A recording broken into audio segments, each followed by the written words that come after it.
السلام عليكم ورحمة الله وبركاته. أهلا بكم. النهاردة هنكمل بقية جولتنا في راس البر. ده شارع النيل. ده يا جماعة في الروان، يعني أول ما رحنا راس البر اتمشينا في شارع النيل. المحلات لسه مشتغلتش، شغالة بس الناس لسه قليلة، كان لسه فترة امتحانات. لكن هنوريكم الأجواء، والشارع ده رايق، والشارع ده شكله عامل إيه بعد 3-4 أيام ما قعدنا. يعني ده كان يوم تقريبا الاتنين أو التلات.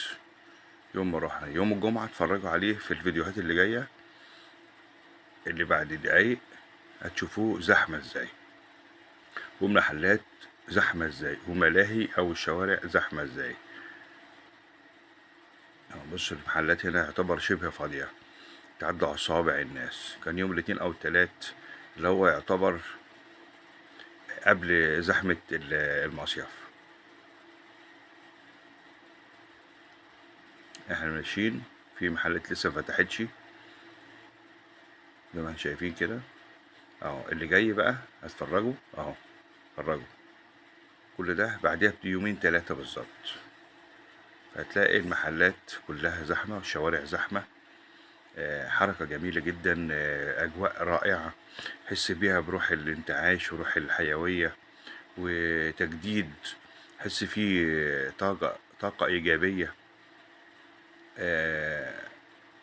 حاجة يعني كلنا هنبقى مبسوطين بيها جدا. أهو دي الشوارع، دي الملاهي يا جماعة، أهي الملاهي للأطفال، أهي مكة بارك، جميلة جدا. ألعاب للأطفال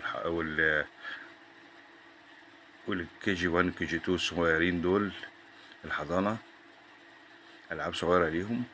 في حاجات للناس الكبيرة زي ما انتم شايفين كده. هوريكم الأجواء واحد واحد. هنحاول نتمشى في الشارع كده ونشوف الجمال بتاعه اهو. أنا كده بشرح لكم. بص هوريكم الملاهي، ملاهي صغيرة كده على النيل. يعني ايه؟ يعني ملاهي على النيل منظرها ايه؟ بس احنا بالليل، ان كل الملاهي والحاجات دي الشارع ده ما بيشتغلش الا بعد المغرب لغاية قول الساعة 2-3 بالليل. أجواء جميلة جدا ورائعة. طبعا دي دوشة جامدة جدا. ده شارع تاني يا جماعة، شوارع الجانبية اللي بتودي للسوق، شوارع حيوية فيها ملابس زي ما احنا شايفين اهو، يمين وشمال ملابس عارضينها بره، حاجات صيفية كلها. أسعار حلوة جدا، أدوات منزلية ماشي زي ما احنا شايفين كده اهو. كل واحد حاطط الأسعار بتاعته، أسعار جميلة جدا وحلوة. مايوهات، حاجات داخلية كلها، حريمي، أطفال اهو. دي محلات كبيرة بقولك ملابس هنا. ده فتوح، اخوان فتوح دول مشهورين بالفطير على الشمال دول اهو. اخوان فتوح مشهورين بالفطير اكتر، فطير والحاجات الحلوانية جميل جدا، الحادق والحلو اهو. في الامبراطور على اليمين. هنمشي برضك في الشارع اللي بيودي للسوق، يعني ورانا احنا كده كده، ورانا النيل قدامنا السوق. ده هنا فندق ابو طبل او نيو ابو طبل تقريبا اهو. كل واحد معلق حاجة الحاجات الصيفي اللي لكل أسرة بتحتاجها. أسعارهم حلوة. هنا المحلات لسه مشتغلتش أوي بردك، بس شغالة دليفري كويس أهي. محلات أكل، كباب، كفتة، فراخ.